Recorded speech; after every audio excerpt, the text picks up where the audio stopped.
Hello and welcome back to another episode of Red Tinted Glasses. Happy New Year! It is the first episode of 2025, and Christ, something special must be happening because all three of us are here.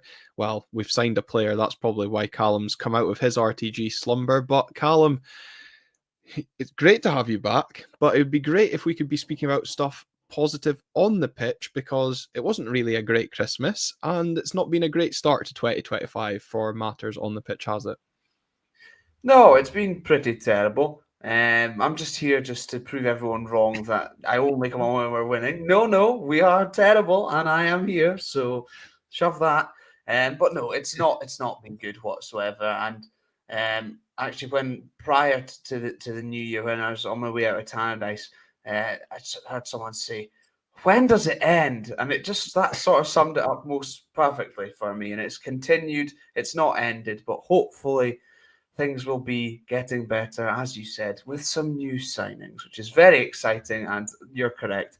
The Why? real reason why you're here. Yeah, exactly. Well, Phil, we got the comments a few times when we went out after. Well, I can't even remember what game it was. Tried to forget most of them. Try and summarize that shite on the podcast. Well, we didn't come on after Ross County, and we're coming on after Motherwell, so we've got two games to summarize, and both were equally as shite. Um, it's frustrating, but let's just hope that obviously we've got some new signings to discuss and we'll be previewing the Hearts game, that positivity will come back eventually. Yeah, I'm hoping it's a new year, new dawns. Because yeah, I was hoping after County the Motherwell game be a win. We'd at least have a little double-edged sword this evening. But alas, the poor form rumbles on. I know. Which one of you said they were confident pre-match on Sunday? Was that you, Callum? That was me. Yeah, I think I also echoed that, Callum. Sadly, Yeah. Age well, but No, it didn't age like milk. Sam Gordon saying, do we have to review the two previous games? I think we do have to do it a little bit because we can't just let Callum back onto the podcast just to speak about good times in terms of signings. We do need to kind of go over things. And I also think in there, I think I'm due everybody an apology as well for championing the return of Angus MacDonald to our defence, because that really has not worked out, especially when we look at the Ross County game in particular, Callum.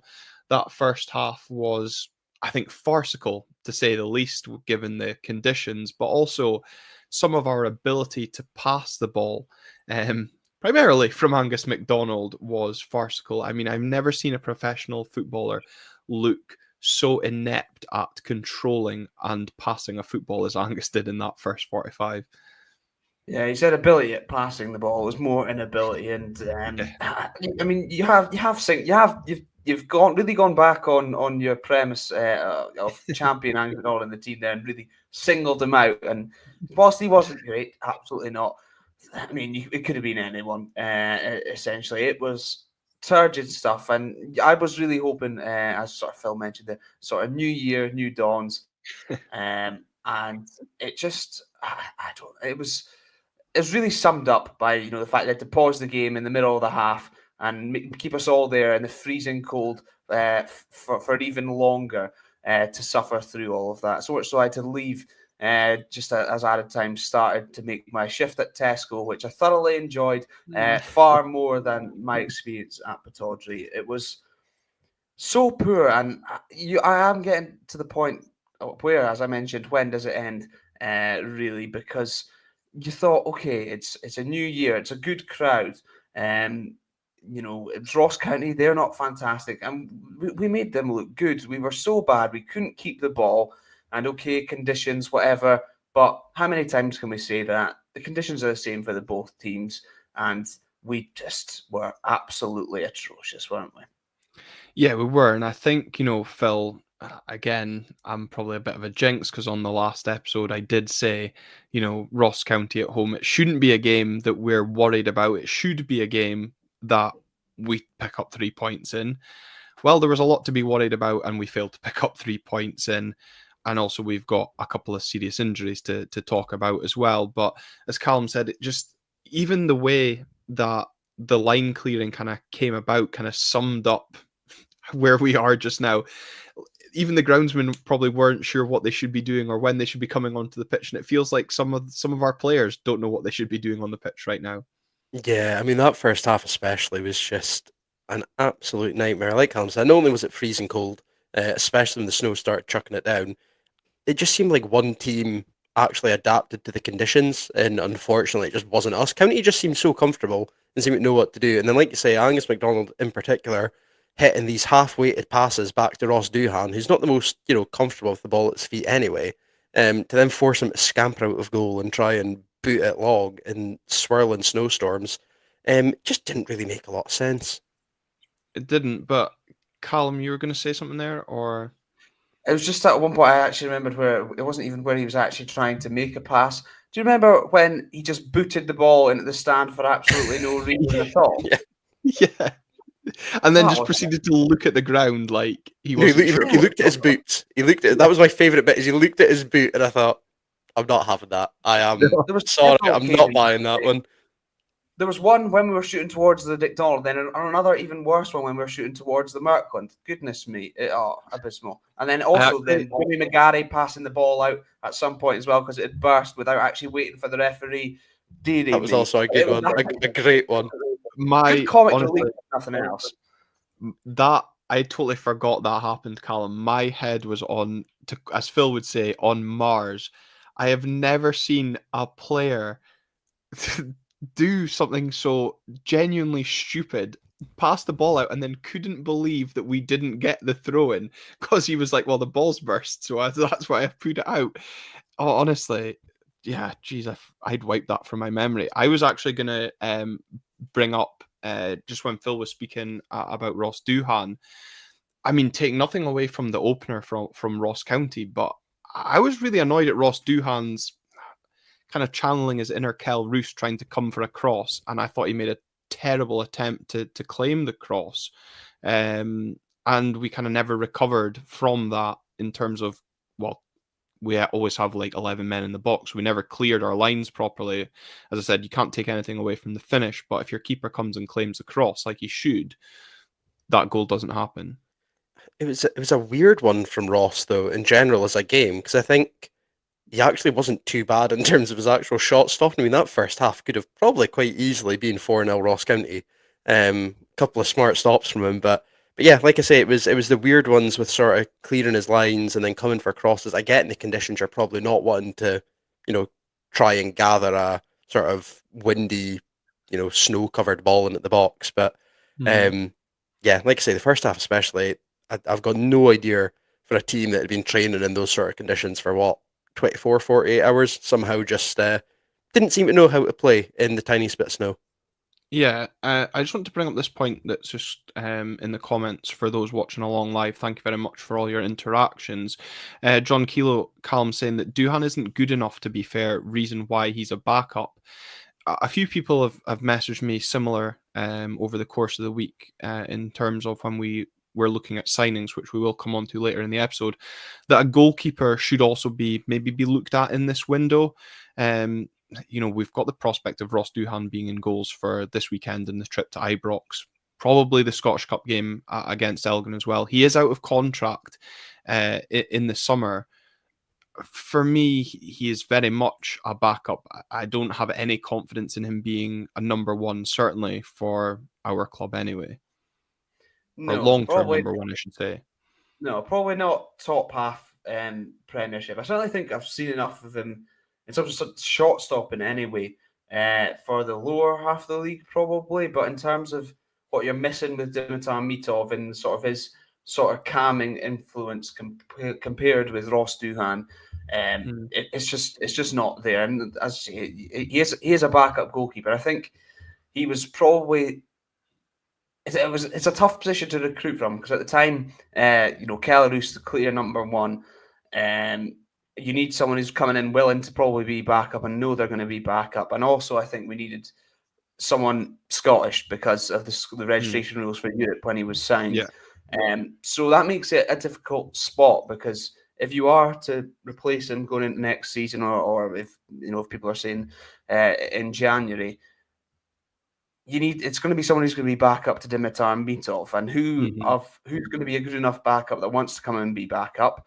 And then again, with the amount of players we're signing from out with Scotland, you're then struggling again with the registration rules if we're going to be in Europe next season. So it is a tough spot. And I certainly think for Ross Doohan, he is probably the least blameworthy at this point for the current run of form, because it could have been a lot worse, as Phil said, in the first half against Ross County, and there's been a few occasions where that is the case. And I thought he's looked reasonable, standard enough to be back up to Dimitar and Mitov, but there is unfortunately a bit of a drop off there, but that's always the case. Yeah, Colin Gale saying that some of the criticism, well, probably I'm aiming at him, is unfair. Musical Box saying that Doohan's better than some keepers we've had as first choice keeper. Wonder who he's meaning on that. But I think, that is kind of just, as you say, really, Callum, where you are when you recruit a backup keeper, because whoever we're going to have is going to be backup to Dimitar Mitov. And I think you were absolutely right in terms of Ross Doohan. He was signed last season purely to boost our homegrown numbers. Maybe that's what we'll use Tom Ritchie for next season. In terms of the game though itself, Phil, I mean, the Ross County goalkeeper did have a bit of a howler for Kevin Nisbet's equaliser, but in the second half, I mean, it was a fantastic save from the shot from Duke, and then he paws away a header from Angus MacDonald as well. Certainly from an Aberdeen point of view, again in the second half, which is going to kind of follow a similar theme for this podcast with the Motherwell game coming up, it wasn't for a lack of trying and a lack of opportunity created, but probably sums up where we are just now, that we couldn't take any of said opportunities. Yeah, exactly. It's the second half, we were by far a much better side. Probably should have got the game to 2-2, maybe even 3-2 with some of the opportunities we had. But again, it just comes down to that sort of clinical nature up top. We kind of spoke about it after Dundee United. Speaking about it after County, probably come to speak about it, in terms of the Motherwell game as well. We just seem to lack that sort of killer instinct in front of goal, and it's now sort of coming back to bite us a little bit, not having that sort of talisman in the sort of 6-yard box when needed. Yeah, no, and Peter Ambrose missed one, Kevin Nisbet missed another. We also, going into the game as well, Callum, we had the suspensions to Nielsen, Ruby, and Palaversa. We've spoken a lot about Nielsen and maybe needing a rest. Do you actually think we maybe missed him in that game against Ross County? I think so. I think possibly a lot of what he does, recycling the ball and moving it forward, progressing the ball, and I've been very critical of his passing of late. But he's the man we go through usually in that sort of transition. And I think we did miss that. Thank goodness, to be honest, he was back for the Motherwell game, because who the fuck would have played at centre back in the second half? I don't know. But I think we did miss him. He does bring that sort of leadership, which I think we are lacking. And even though it does frustrate me sometimes when he's barking at players so much, when he's himself having an absolute nightmare out there, that does annoy me. But he does bring something that maybe we are lacking in it. And I know people have been very critical of Graham Shinney and sort of the lack of leadership maybe throughout. As Phil mentioned, he said that Neil Warnock was probably right when he said there was a severe lack of leaders in this squad. And Nielsen does bring that. Like when he signed, I remembered it was one of the ways he was described was like a psycho winner man mentality. I think he does have that, and we did miss that. And again, the way he's so key in the transition, and when we win the ball back, his first pass is usually forward. Doesn't always find the man, but it's usually forward. And we did miss that, and I think it would have sped things up a little bit perhaps if he was in there, because it was so slow and slack in there in the middle of the park against Ross County. Yeah, and I think, Sam Gordon also points out something that frustrates you quite regularly, Phil. I'm assuming, Sam, you're speaking about the Ross County game here, about so many cutbacks and short passes around the box. Peter laces through, always test the keeper early in a game.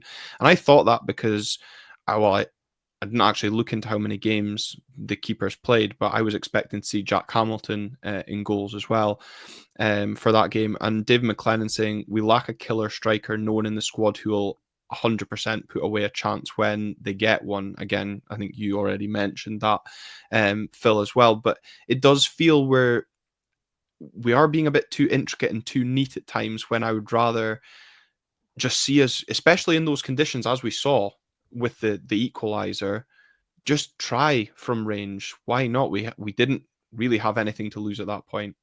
Yeah, and it's exactly that. I mean, I kind of said to the people around me, right before the free kick was sort of given, that, just have a pop, keep it low and see what happens. Because you can never tell how a surface like that's going to react. But yeah, I don't know if it comes from the low confidence on this run, saying that we've not really done it throughout the season anyway. But I don't know if it just comes from the low confidence and players feeling like, if they try something it doesn't come off, they're going to have everybody on their back. But I think, would rather have us, try to pepper the goal a little bit more, and try and get something going. Because, like you say, it is a little bit frustrating, just always looking for the spare man out wide, or always looking for somebody on the edge of the box who's then just going to put the ball back to where it came from anyway. Especially chasing games, it just becomes a little bit more frustrating. Yeah, absolutely. And Callum, probably final thing to kind of speak about on this game in particular before we move on to the Motherwell game. As much as I want to blame my work for being the jinx for not winning, because since we've started putting an advert on the LED screens, we've not won at Pittodrie. Or I was actually going to blame Alan McCarley.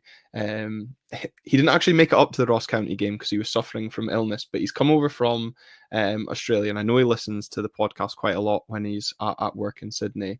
And since he's come over to the UK, I think he's been to 3 Man United games, he's been to 2 Aberdeen games, he's not seen Aberdeen score, and he's seen defeat in every game so far. Unfortunately for us, Alan is coming up to Pittodrie this weekend. Yeah, I believe I saw in his story the other day it was 7 for 7 losses. For the I don't know if it was all football, but the sporting events he's attended on his trip was 7 for 7 losses. So yeah, not great. So I'm either blaming my work or Alan this weekend if we fail to win. But we picked up 2 injuries from the game against Ross County, Callum. Esther Sokler, kind of not long after the stoppage for clearing the pitch, looks to have done, I'm assuming it's his hamstring.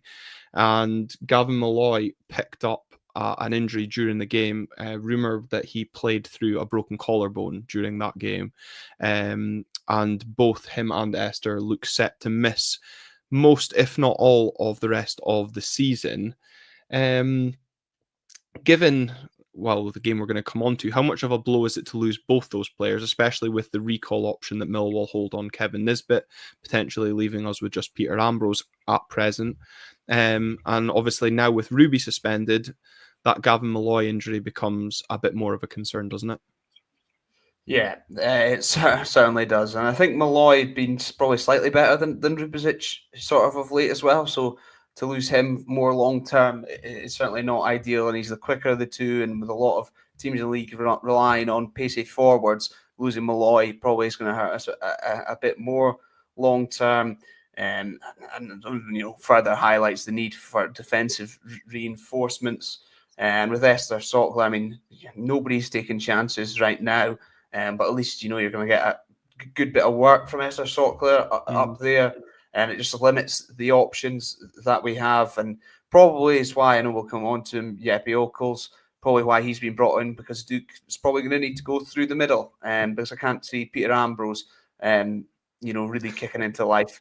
No disrespect towards Peter. When he came on against Ross County, everyone was like, "Oh, for fuck's sake, Rami!" I was really willing him on to score and get us a level, but unfortunately not to be. But he'll have his moment at some point, I'm sure.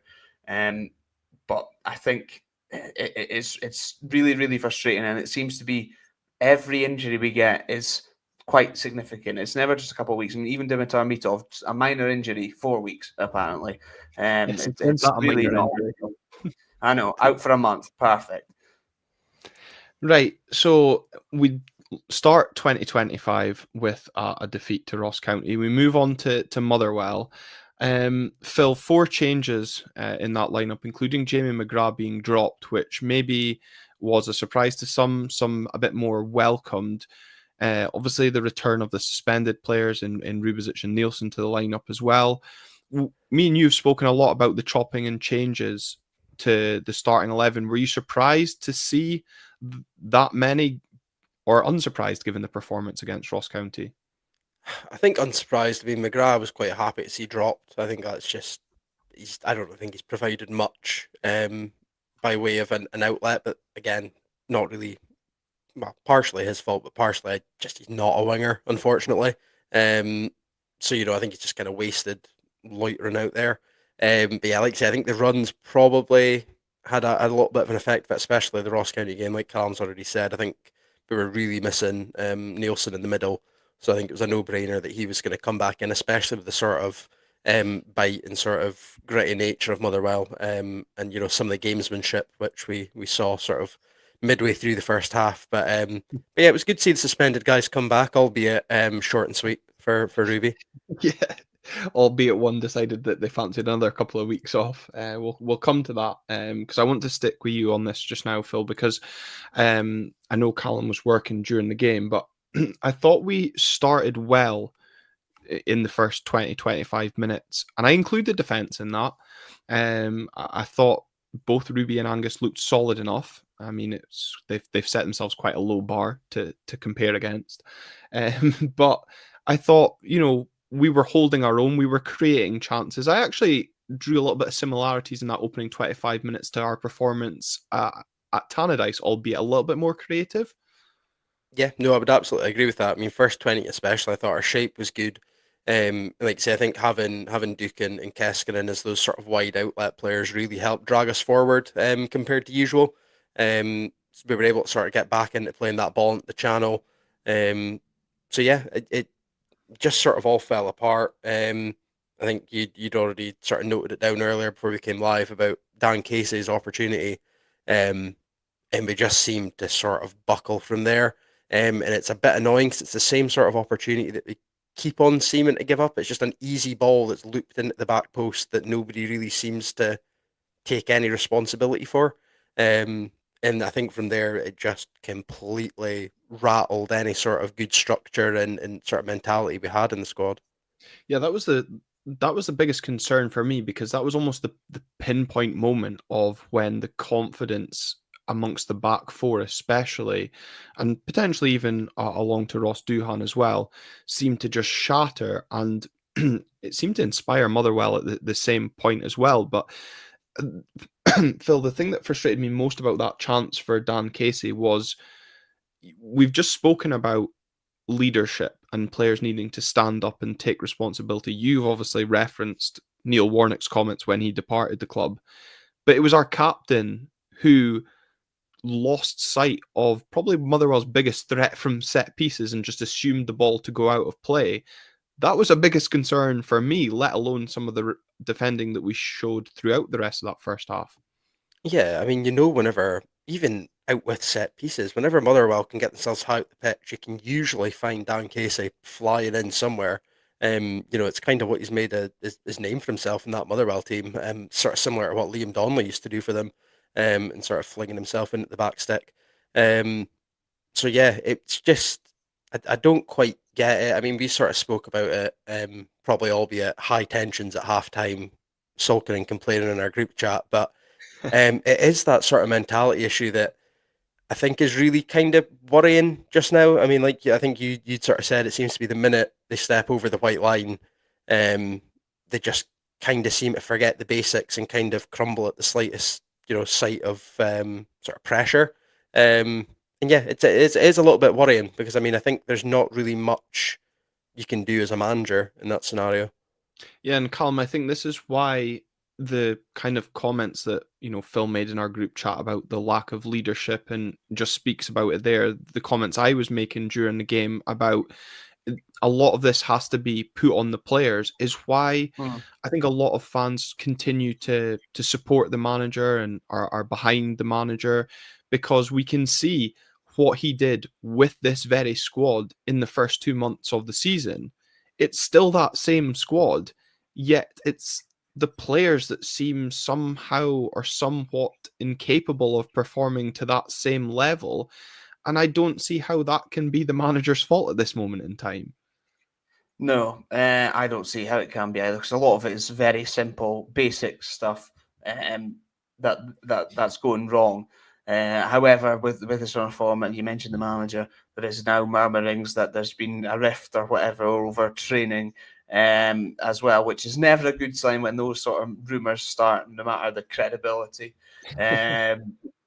But there's so many simple things, like defending high balls seems to be such an issue for us. Whether that's just a long ball up from the back, as we saw with Motherwell's second goal, or just cross balls, they seem terrified, and as soon as the ball leaves the ground, they've got no clue what the hell's going on, and it's a real concern. And again, highlights the need for additions at the back, people who can take responsibility and ownership and just go and bloody meet the ball, for God's sake. But a lot of it's really simple stuff, and that's not the manager's fault. And the things that were going so right for us, and it seems to have just turned 180, and players can't make simple passes. We're giving the ball away so cheaply. And I don't know. I feel like in that run, admittedly, as much as I was riding high and loving it, looking back, we were fortunate quite a lot of the time. Yeah. And you had players, all sorts of players popping up in big moments. Peter Ambrose with a winner against Dundee United, Pape Gay with the chipping in with the goals, Jamie McGrath was on form, and that sort of probably masked over the fact that we don't have a striker to take these chances. And now, when that luck or whatever it may be has run out, or the confidence has dipped, we're really seeing some of the issues that are still there from previous regimes, and a lot of them were issues which resulted in the manager losing his job. However, in this case, for once, I'm actually confident that our manager will be able to turn it around and get things going in the right direction once again. Yeah, and I suppose people will say that Jimmy's got credit in the bank, Callum, and again, I want to come to you on this as well, because I'll come to Phil on the goal. But John Kelo saying that teams have learned how to play against us. They press us knowing we'll make mistakes. In terms of that comment, I think I would agree, and I think we've seen it really since the defeat at St Mirren, that teams know that a little bit of a press causes us problems. Similarly, I think you're absolutely right. The long balls over the top, or just long balls in general, we have an inept ability to defend them. Is there a case that Jimmy maybe needs to win ugly? I think Fraser Wallace described in another group chat that I'm in, and just needs to maybe learn a little bit of game management. I don't know what I'm trying to say here. I don't really want him to abandon his tactics, but is there a case for a bit of a plan B or a different tactic just to get that 3 points on the board and change the momentum around our current situation? In terms of the winning ugly aspect, I'm not convinced that we've got the squad for that, really.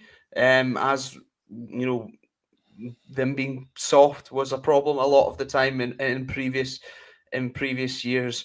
And I suppose in terms of a plan B or whatever, it is a tough one, because he's not been able to probably bring in all of the players that he would like. He's had one transfer window up to now, to bring in players he would like for the style of play he would like to implement, which we've seen at his previous club is a success. And I think it's certainly encouraging that he's now brought in one former player that he's worked with before, who will be able to slot straight in and knows exactly what Jimmy Tilleen wants out of his squad. So I think we're probably going to, hopefully, we're going to begin to see us move towards even more what he would like out of the team when he does get his own players in, and we shift some of the deadwood perhaps. But as Dave McLennan says, it's a 3-year project right now, and it seems that case. It absolutely is. It's still early days, and you said about credit in the bank as well. He certainly does have that. Look, we're still in a very good position, and had you offered us that at the start of the season right now, we'd all snap their hands off when considering what we've witnessed over the recent years. Is there a case that Jimmy has credit in the bank or isn't maybe under pressure, so to speak, because we built up such a lead and other teams are failing, in a sense, to take advantage of our current poor run of form? You look at the weekend, we're still level on points with third place Dundee United, behind them on goal difference, and Rangers slipped up away from home as well. So, we go to Ibrox a week to tomorrow, and we're still potentially only like 4 or 5 points behind them. So, for those that look up the table, second is still within reach. Those that look down the table will think that both Motherwell and St Mirren, well, obviously Motherwell gained on us at the weekend, but they're breathing down our neck a bit more than they were a few weeks ago. They are a little bit, and I think, well, the fact that it's taken this long for us to sort of go behind Dundee United, for example, only on goal difference, is further credit to the manager and what he got out of these players. I think people are always going to be looking at who's around us, what's happening around us. Ultimately, we are still in a good spot, and it's been a tough run. It really, really has. And we've not really seen many signs of it ending, especially when we go into this game with potentially two centre midfielders at centre half at the weekend. However, it's I forgot what I was going to say. Do you know what I mean? It's very, very. It's tough because we've been on that run. It felt like it was always going to happen though. There was it was things were going too far, like too long, plain sailing. Too good to be true, basically. Yeah, essentially, there was always going to be a blip, a run of form that we were going to struggle. The fact is, we're in that right now, and we're still sitting all right. I would have hoped that it wouldn't have gone on for so long, but if there's a man that's going to get it right, it's going to be him. I've got faith in the gaffer. Yeah, I think we all do. But one thing, Phil, none of us really have much faith in right now is our defence. And that was highlighted again by the concession of the first goal to Motherwell, a goal that, as we've already spoken about since the Dan Casey chance, felt like it was coming. And it was down that Motherwell right-hand side, our left-hand side, similar to the goal that Hibs scored. Would it have been their second goal? Well, yeah, because their first goal was Ruby's massive error, where Jack McKenzie was kind of high and out of the defensive line. Motherwell seemed to exploit that, and Jack was in no man's land. Angus's attempt to stop the cross was poor, and it just felt too easy. But then again, every goal we seem to concede just now, apart from Ross County, seems like it's too easy. Yeah, I mean, even Ross County's second goal was quite easy with the whole fanning about the byline between, I think it was Devlin and McDonald. But yeah, it seems to kind of be a current theme of the Don side is soft and cheap goals. But yeah, I don't quite get the point in a Jack McKenzie. I don't really know what he was attempting to do with his little T-Rex arm running style, try to get back into position. I think, I've been very critical of him on Twitter. Not sure if anyone noticed. I really have no idea what that left-hand side defence was trying to do. Like say, McKenzie was so high up the pitch because he was trying to fire in 70-mile-an-hour balls at head height, which fail every time. Angus MacDonald then was just nowhere to cover, and then it just kind of goosed us for all the rest of it. Yeah, it really did. And I remember you just speaking about the Ross County goal there. I was a big fan of whoever replied to our Twitter page with a picture of the Gallagher brothers and saying that that's how Angus MacDonald tries to defend crosses. It did amuse me. But yeah, it's just so frustrating that, again, we're not learning. And again, for me, in that instance, that's the players not learning. That's not on the manager. The manager can't teach a player. Old habits clearly die hard. The most controversial incident, though, of the first half came when Rubic kind of struggled in possession and him and Tony Watt clashed on the sideline.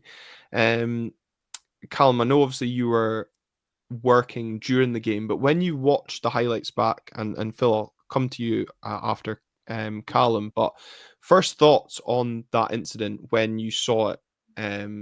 Did you think a red card was coming, or it was probably maybe a yellow? It's probably in that orange card category, I guess. Oh God, not the orange card again. See, when it's played in real time, when I watched it on Sports Scene, I thought, how the hell is that a red card? Slowing it down and seeing the double movement that's been, such a big deal of, there's certainly more, but he doesn't go get anywhere near Tony Watt, and with his head anyway, he pushes him certainly. That's not enough for a red card for me. I think it's absolutely ridiculous, and I mean, if Tony Watt had been headbutted by Slobodan Rubic, he'd certainly fucking know about it. He wouldn't get up and carry on, would he? And I think it's mental. It's really stupid for Ruby to get drawn into it, especially in this, the state we're in at the moment, when so many of our issues are coming from the back as well. But I don't think it's a red card for me. It's if he wanted to headbutt him, he'd have fucking headbutted him. Put it that way. Phil, I think I'm the exact same as Callum. In real time watching that, I was like, that is never a red card. Obviously, the reaction of the Motherwell bench maybe exaggerates things a lot more.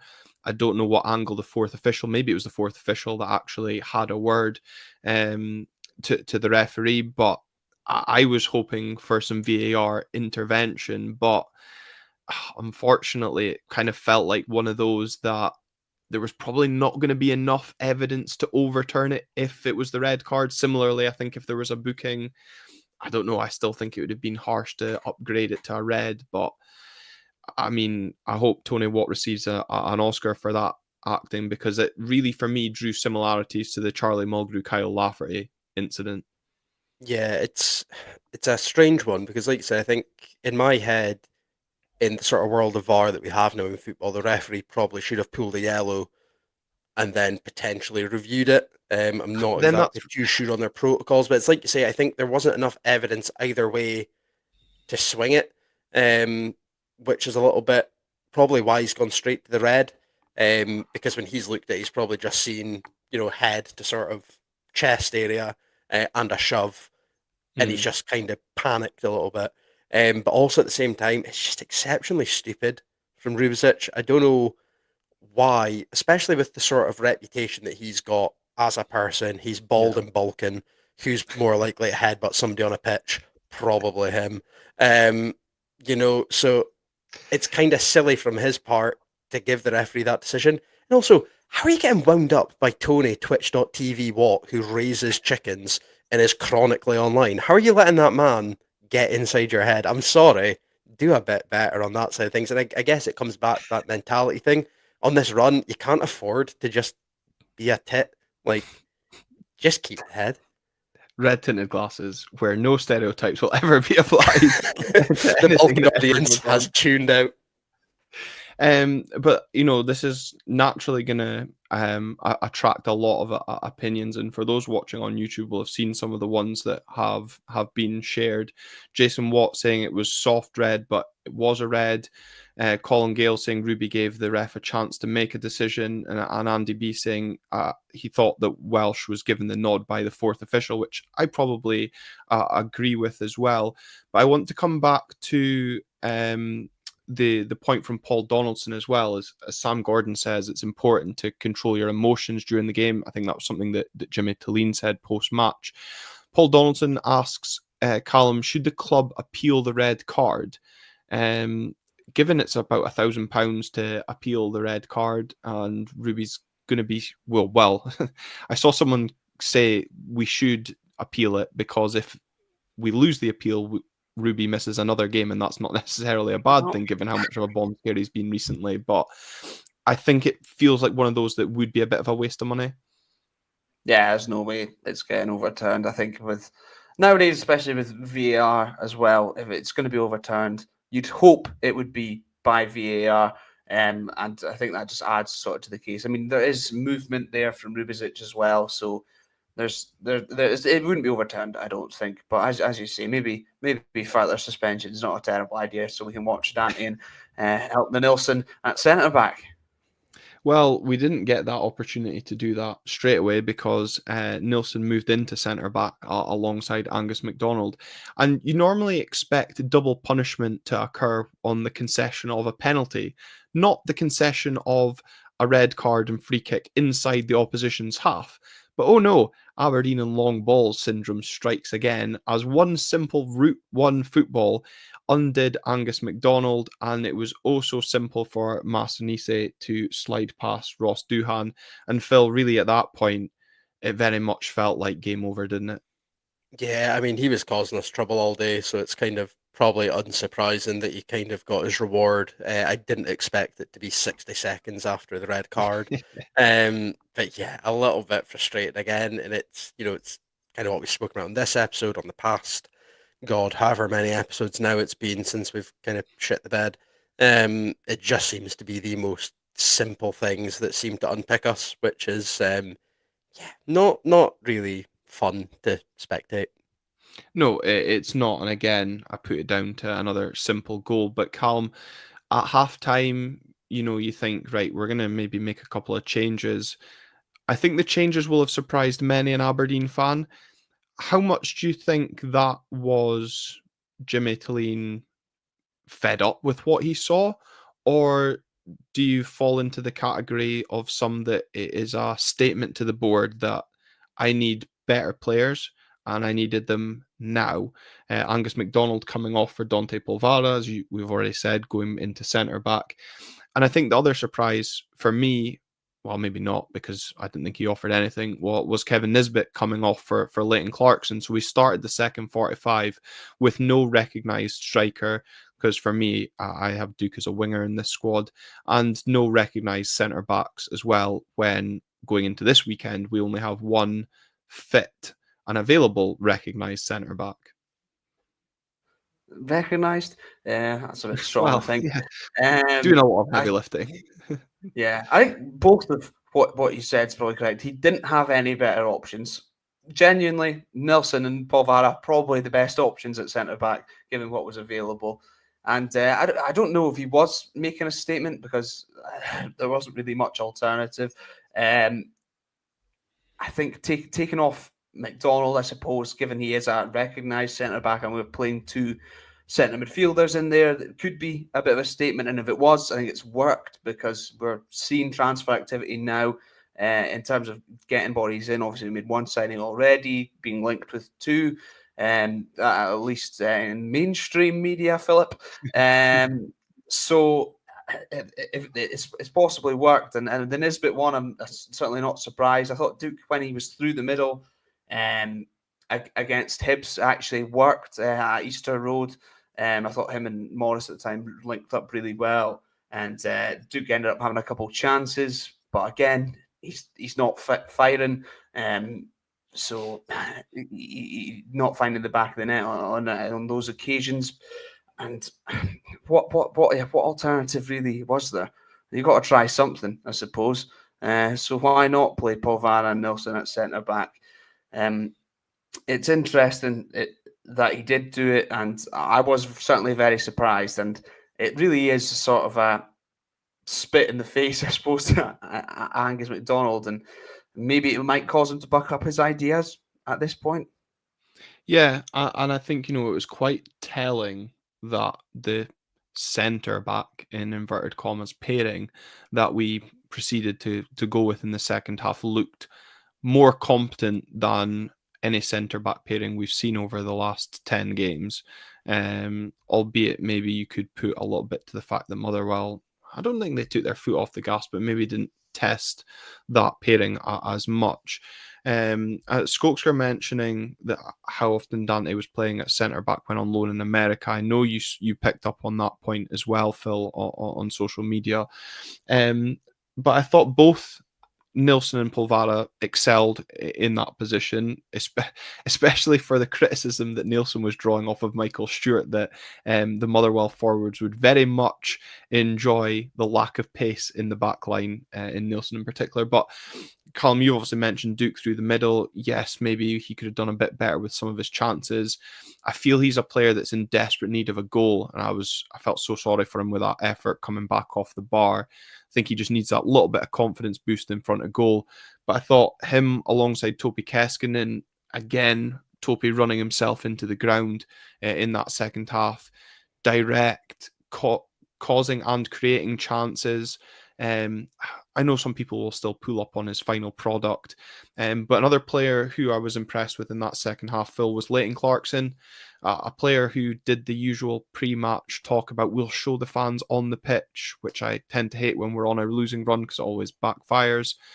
But I thought actually Leighton did his talking on the pitch and did look like he cared, and himself unlucky to see that effort come back off the crossbar. So I think Sam Gordon mentioned it as well in the comments. I think every player in that second half can be particularly pleased with their efforts, and I think us as fans should be encouraged by that second half performance, that there is shoots of positivity that we can take despite the defeat, and hopefully we start seeing that in more regular frequencies starting this Sunday against Hearts.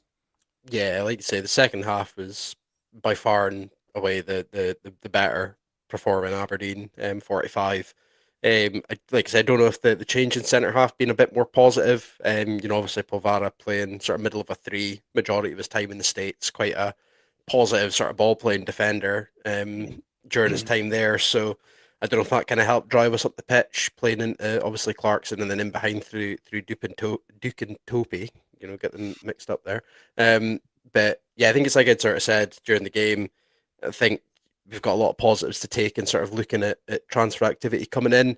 Obviously Topi being a very much a Jimmy signing, has kind of been probably the most positive light throughout the majority of this sort of winless run.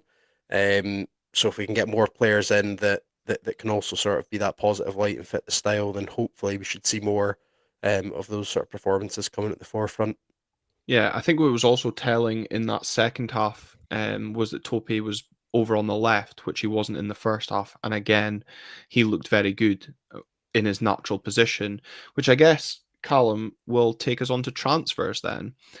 So we signed Jeppe Okkels on loan from Preston. Preston having paid over 1.7 million, I think it was, for him in the summer.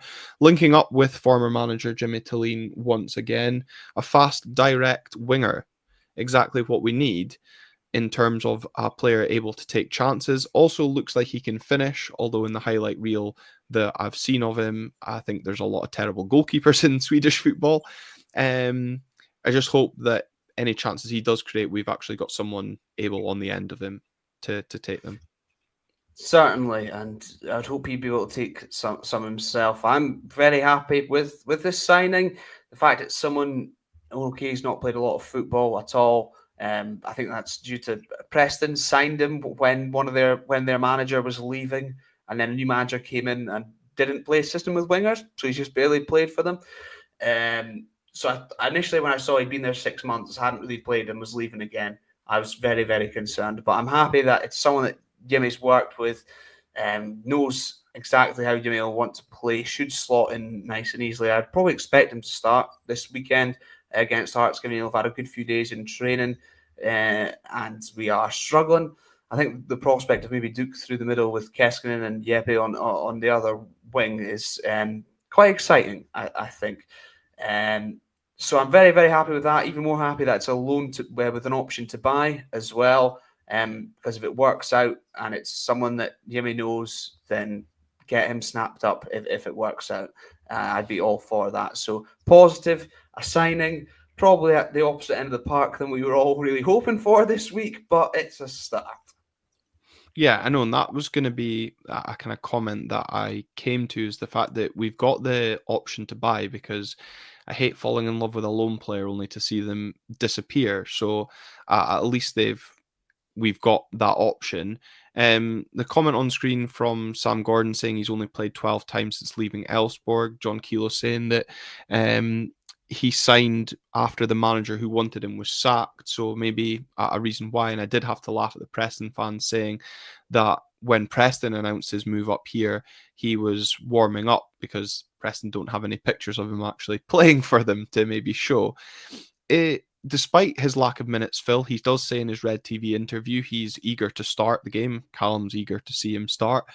Do you see him potentially doing so? I know we'll maybe come on to that a little bit in the Hearts preview, but do you see him as a Duke replacement, I think as David McLennan said, or maybe a Jamie McGrath replacement? Or is this just extra strength and depth? It's hard to tell because obviously Duke, I don't think will be away this month. McGrath, I think potentially could be. So I would probably put him more in the McGrath side of things, and also just having an actual out and out winger in that position, I think will be a bit more beneficial. But yeah, hopefully he starts. Like you say, I mean, he's not really had much minutes. I know that I think it was Utrecht. I think he had a bit of an injury with before moving to Preston, which probably explains a little bit of the lack of game time. So hopefully, if he's up to speed, we'll at least see him in the matchday squad as a minimum and getting a decent run out. But yeah, I think a lot of positives to take. Like you've said, somebody who's worked with Jimmy and worked at a high level, a €3 million move to Utrecht on the back of his last season with Elfsborg. So clearly a player that's rated highly and got pedigree. So I don't think, depending on what the option to buy is, I think it could potentially be a really sort of no-loss deal for us. Callum, where do you see him fitting in? Like, we've obviously spoken there about maybe in off the start. John Kilo asks, the real question is what's happened to Shady Mo? He's a player that shone at the start of the season, kind of coinciding with our good start to the season. And I'm not saying Shady's gone off the boil, but he's certainly seen a severe lack of minutes in recent weeks. I think Tannadice was definitely the biggest surprise to see. 123 wee Dave saying probably why he's out of favour is down to his intuition for the defensive side of game. Do you think it could be down to that? I think there is part of that, certainly. Other than that, can't really think of why we wouldn't be given much of a chance. I don't think this move really means much for him personally because, I mean, we're without Vicente Beseven, who's out injured, and that could be a while as well. So it's sort of maybe coming in and sort of filling that number in the squad, I guess. Although hopefully more from the start. It's an odd one with Shane Morris. I think also perhaps in the fact that with teams sort of working out how we play, they maybe also worked out Shane Morris's one move as well, perhaps. So it's not been as effective recent when he has come on, and Sam Gordon's saying Shane's quality only shines when we're solid at the back. Also true, and when we're not solid at the back, it doesn't quite work out for him quite as much. And let's be honest, we've been gaseous at the back, not even liquid. Yeah. I also like the fact that Jeppe is two-footed in the sense that comfortable on both his left and right. So hopefully is comfortable on either wing because, as I said, I do think we're only really seeing the best out of Topi when he's on the left-hand side in particular. But Phil, Callum mentions it was maybe not the area of the pitch that we were expecting the first signing of the transfer window to be in. However, hopefully, come Sunday, since the club still haven't announced anything to be discussed on this episode, we have a couple of centre backs to discuss on the next episode. We'll come to the first one that seems to be progressing a little bit quicker, and we have mentioned his name previously on this podcast. It's Kristers Tobers, the Latvian centre back. The club allegedly closing in on a deal around 800,000. I can't remember if it was euros or pounds. To sign the Latvian centre back, and I've seen a couple of people say he's actually in Aberdeen already. And I know Colin Gale mentioned the point when it comes to signing foreign players in this window, or any window, I guess, that visa issues could come into it. So I would hopefully like to see that Tobers deal announced possibly tomorrow, just in case there is any visa issues, then we've got that time ahead of Sunday. But good to see the club progressing on a centre-back, and I wonder if we've maybe had to speed that deal up given Rubic's red card at the weekend. Yeah, potentially. I've sort of seen the sort of fee getting sort of spun around has sort of risen a little bit since the rumours first started. I think it was up to sort of 800 thousand that I saw on Twitter today, which I think is up from about the sort of 600 initially in December, which is probably understandable. We're the team that's got to have their hand forced a little bit, but I think it's quite positive to see the club actually willing to spend that money. I mean, in me and Callum's lifetime, we weren't around for Hans Gilhouse, so it was Ronnie Hernandez was our big spend. So it's quite nice to see us try to match that with a few of the incomings during the Jimmy era, which is quite nice. And I think, Callum, people are going to comment on the money being spent on a centre back. 800,000 will seem a lot, but as I said in our group chat today, it's a Connor Barron plus 150 grand effectively. Yeah, it is. Look, you mentioned Ronnie Hernandez there, Phil. It beats spending money on Tommy Wright as well, which is probably the prior to Ronnie Hernandez. So, and as well, okay, 800,000 is a lot, but he's the captain of his national side. He's our own captain, Latvia. Hopefully, he comes to a few Riga hammers as well while he's at it. And it's a position we're in desperate need. I'm not bothered, and there's no point penny pinching really now when it could be the difference between that and 6 million in European prize money as well, and in addition to the Miovski money too. I'm just happy that they're seemingly getting business done quickly, because the past few January transfer windows we've needed in positions and they've not addressed them. I mean, thinking back to even when we signed 3 strikers on loan on deadline day as well. So none of that, and early business is more than welcome. And our centre half, especially when that's been a real key issue for us. Just hopefully someone else comes in who can also play that position. Well, you say that, Callum, but Alexander Jensen's been a name linked with the Dons. I'm not even going to attempt to pronounce what club he plays for. A versatile, predominant right back who can also play right wing back. I think when we were discussing in our chat yesterday, he's pretty much played every position going. Again, with Jack Milne's injury, this is a potential signing to provide cover to Nicky Devlin, a player who very much, I would not say looks out on his feet, but looks our only competent defender, so is struggling to probably carry that defence. So some support for Nicky, even if it's if this is someone that's coming in at right-sided of defence, we could potentially have a new centre-back pairing signed by Sunday. Yeah, it's possible, and the fact with this guy again, don't really know much about him. Likewise with Tobers as well. It's just encouraging someone who can play in so many positions that I really like. Always useful to have someone like that in your squad. And a shout out to Vitamin T, who, by the way, excellent coverage on the players we're being linked with, and Jeppe Okkels as well. Giving a real insight. He seems to be a real attacking fullback, which seems very Jimmy Tillene. And of course, with Nicky Devlin being the only sort of defender with pass marks right now. But you see it every game. By the end of the game, he's run himself into the ground because he does it every single week. So much energy. Having someone who can come in and cover, or if there's not much of a drop off between him and Devlin, can come in and start the game as well. Certainly encouraging, and what is he, 23, I think, as well, more longevity as well. So certainly exciting, and another potential Scandi dandy, which I'm all for.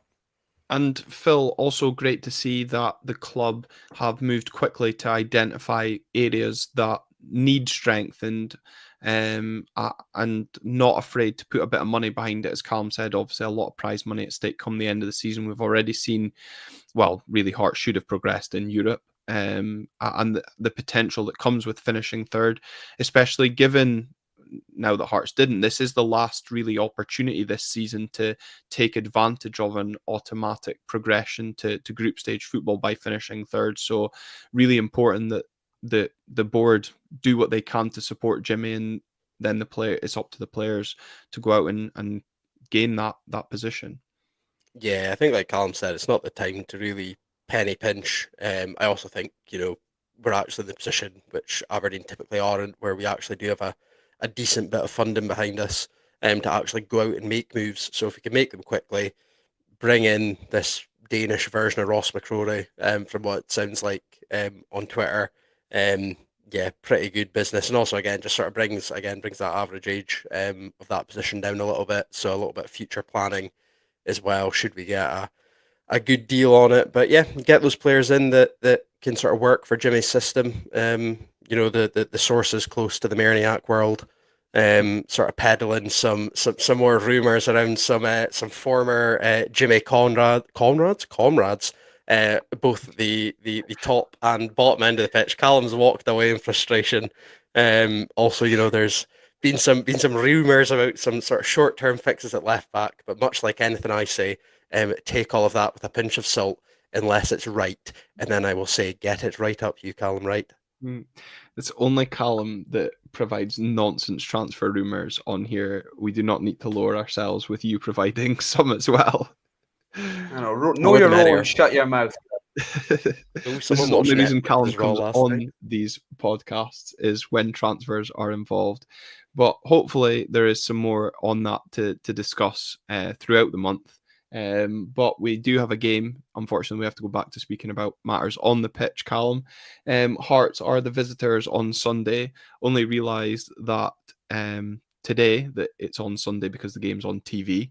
Not because Hearts are involved in Europe anymore. It's a fixture that normally favours the home side. But Callum, I think from an Aberdeen point of view, this is really going to be a game where we're all putting our eyes on the team sheet come 1:45 when it's announced, and see what Jimmy Tilleen goes with. I guess the centre backs was going to be the first topic. It's really going to be whether or not we sign Tobers between now and Sunday, and potentially Jensen as well. Yeah, I think that'll be if he's signed, you'd imagine he'd go straight in because we need it. But part of me is wanting the chaos of Dante and Nelson at centre back, because look, it could be a disaster, it could be magical, and even if it is a disaster, it's not going to be much worse than what we've already suffered already. So it could be a laugh. Let's do it. What have we got to lose? So I mean, ideally, we have signed a recognised centre back, an experienced international by that point. But I would prefer Dante Polvara and Nilsson at centre back than Angus MacDonald, to be honest, at this point, because it will be very, very interesting. I've seen a lot of shouts for Graham Shinney at left back as well, which, to be honest, wouldn't be against Palaversa in the midfield with Leighton Clarkson, probably. It will be very, very interesting with that team sheet. And the thing is, though, as well, if we do sign all three this week, would we throw three new signings into a starting 11 against Hearts? I'm not so sure. I'd put all three of us in the starting 11 against Hearts at this rate, Callum. So that's a good point. Yeah, not wrong. Not wrong. Three sizable gents could do a job. I was going to say what? I was going to say, yeah. I was going to say, this isn't as well. This isn't a Make-A-Wish campaign, although I would probably boot the ball into the main stand compared to what Angus was doing booting into the south stand. But yeah, I could play centre back. That's where I played, so I could give it a go. I probably couldn't be any worse. I guess, Phil, in terms of throwing players in or throwing us into the starting lineup, is there more case for Jeppe Okkels to start the game because he will have trained with the squad for a week and got to know them, rather than a centre back who potentially will only have linked up with the squad on a couple of occasions being thrown in? Maybe different if we weren't on a run of 10 games without a win. Yeah, I think we've sort of spoken about it a lot this season. I think the sort of confidence and sort of understanding you have across your entire back line, not just your centre half pairing, but sort of all five players, including the goalkeeper, is quite important. And I think in a game as high stakes as Hearts during this run, you could struggle a little bit throwing in a centre half that might, not understand the sort of line height they're going for, or who prefers, the ball on what foot, etc., etc. But I think Okkels would probably be more within a shout to start. Obviously, no doubts that he'll be fit enough. Obviously, trained all season with Preston, the odd run out in the Carabao Cup, I believe, as well. So you'd like to think it would just be match sharpness he'd be lacking. But again, I don't think it could be much worse than the likes of Ambrose and Nisbet have provided up top. so not really much to lose there. I guess, Callum, in terms of that front three, because I think that's going to be the other, obviously, end of the pitch where we're looking at, is there a case for Shaden Morris to start this game? You mentioned Duke leading the line and going through the middle, which I'm certainly not opposed for this game. I would then put Topi over onto the left-hand side in his favoured position. Is there then an option to start Shaden on the right? We know Shaden and Duke are good pals, so maybe have that connection. And I would then be looking at Leighton Clarkson in the 10. I've been impressed with Leighton in recent weeks in that position. And I think, again, given certainly Topi, Duke and Leighton played the second 45 on Sunday against Motherwell, have maybe built up a little bit of a connection and understanding. And we've seen how successful Leighton Clarkson is when he has that connection and understanding with the front line. Yeah, I think you see the best of him when he does have that, when he knows the movements the forwards are going to make, because he does have the ability to pick out the passes to find them. I was impressed with him from what I've seen anyway of the highlights against Motherwell as well. And I certainly think he's not been one of the meeting issues right now either. And I think he is so creative and his passing is so good. And when you've got a potentially extremely mobile front three of Keskinen, Duke, and Morris, you want someone who can feed the ball through for them to run onto. And I've probably got the most faith in him to be able to find him. I would like Leighton Clarkson. I'm not sure about Shaden Morris. I think perhaps again when you've got a tiring fullback, Shaden Morris is still really it's really beneficial to have him coming off the bench for the last sort of 20 minutes to blow by that fullback. And I do want to see what Jeppe Okkels is all about, to be honest. And again, it's just someone that knows exactly what Midfield wants from a team. And we mentioned the lack of leaders. Perhaps someone with more experience of that, he could perhaps be a unusual leader or unexpected leader on that pitch, leading from the front. You could counter that and say that given Jeppe Okkels' maybe lack of match sharpness or match fitness, that Shaden would be better starting the game and tiring the defender that way, and then allowing Jeppe to come on and exploit a tired defence. So you could argue it both ways, I guess. And obviously a bit of reward for Shaden, who's already had a good season as well. Phil, in terms of Hearts, they'll be coming up the road in full confidence after a win at Tannadice at the weekend. James Wilson led the line with Liam Boyce, my doppelganger, in behind, given Lawrence Shankland is currently out with a calf injury and not looking likely to play this weekend at Pittodrie. Is that inexperience maybe in the Hearts front line beneficial for us when we're going to have either new or inexperienced centre-back pairings going into this game? Potentially, but then Shankland's quite experienced and he's been notoriously pretty pants at Pittodrie as well. So I think a lot of Hearts fans are maybe unexpected at sort of how good Wilson has been. I mean, what's he? 17, and he's sort of leading that Hearts line quite comfortably at the moment. So yeah, I think it'll be interesting. Like I say, I think it's a bit tougher now that Hearts have actually started trying to do a little bit of something, which is a little bit frustrating. It's sort of coming back on that point at Easter Road where the sort of roles kind of flipped and it sent Hibs onto that sort of run. I'm just hoping if we can get the basics right, I think we should hopefully be able to do something positive with the game, even if it is, like Callum says, have a little bit of chaos at the back with Dante and Nielsen spreading 40-yarders from centre half. Yeah, I'm going to keep quiet. I'll let one of you jinx it this week. We're speaking about, Callum, the Aberdeen defence maybe being makeshift or unrecognised.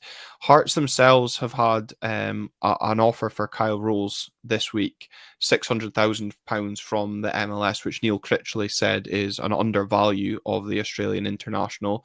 So maybe potential between now and Sunday for him to be away from the Hearts squad, depending if any interest reignites. They've been playing Adam Forrester at right back instead of Iagoke. Again, I think Adam Forrester is quite a young lad. We saw Craig Halkett suffered with injuries previously as well. There is, in my mind, opportunity to get at that Hearts backline. Yes, you've got Craig Gordon and all the experience that comes with him, and I'm very impressed with James Penrice, but I think that Hearts defence is there to be got at if we can get it right in the forward areas.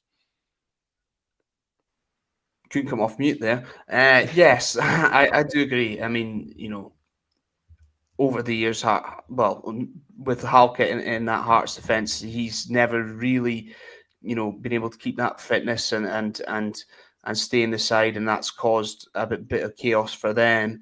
We obviously saw Kingsley's injury as well, and with Kai Rolls potentially away, we're not really sure what we're going to come up against Hearts at this point. But our front three, let's say four, perhaps if you include Clarkson, can cause bother, and particularly as you mentioned with the inexperience of Adam Forrester, who has looked decent at times as well. To be fair to the young lad. Which feels wrong for me to be saying young footballers. Oh God, I'm old now. But with if Topi Keskinen's on that left-hand side for us, going up against Adam Forrester, I could be confident about that. I think Topi Keskinen was good in that second half again, just from what I've seen, and going by your plaudits as well. And we can cause them problems. And on our day, let's remember, we are Aberdeen, right? And we did go on that winning run. We know what these players are capable of. We've not seen a lot of it. But if we can get back to that, find a bit of what we've seemingly lost against this Hearts side, then perhaps we can make the most of it. And again, if they go one goal down, maybe their heads will start to go and their confidence will perhaps seep out, despite much improvement probably in recent weeks. Yeah, and I think what it has to be said as well is over the course of the last 10 games, we've only taken the lead on 2 occasions in those games, the home game against Hibs and also against Sunday's opponents, Hearts at Tynecastle. I do think, kind of similar to what Michael Stewart was saying on Sunday against Motherwell, the first goal is going to be so crucial in this game. Hearts obviously struggling at the wrong end of the table from their point of view, us in desperate need of 3 points to... We are desperate in the sense just to give us a little bit of momentum and feel-good factor ahead of the trip to Ibrox. And of course, failure to win this Sunday potentially sets us up 12 games without a win, heading into a oil spill Scottish Cup tie, as Willie McPherson likes to keep reminding me, away to Elgin. Hopefully there's still some tickets left tomorrow morning for me to get in the away end. But I think this weekend it is going to be important to get that first goal. And I think, though, Callum, you're right. We've got to remember that we are Aberdeen. We're at home in this fixture. This fixture does tend to favour home sides. And we've been on a good run under this manager with this squad as well. Let's hope that we can start a new run this Sunday, and that would be the perfect tonic for us to really get up and get going again. Anyone? I thought you were going to Callum there. Sorry, you said his name. I zoned out. Yes, I agree, Glenn. Your Mick Kennedy speech really got me. My juices flowing. I'm so excited, mate. It was going so well, wasn't it? It was.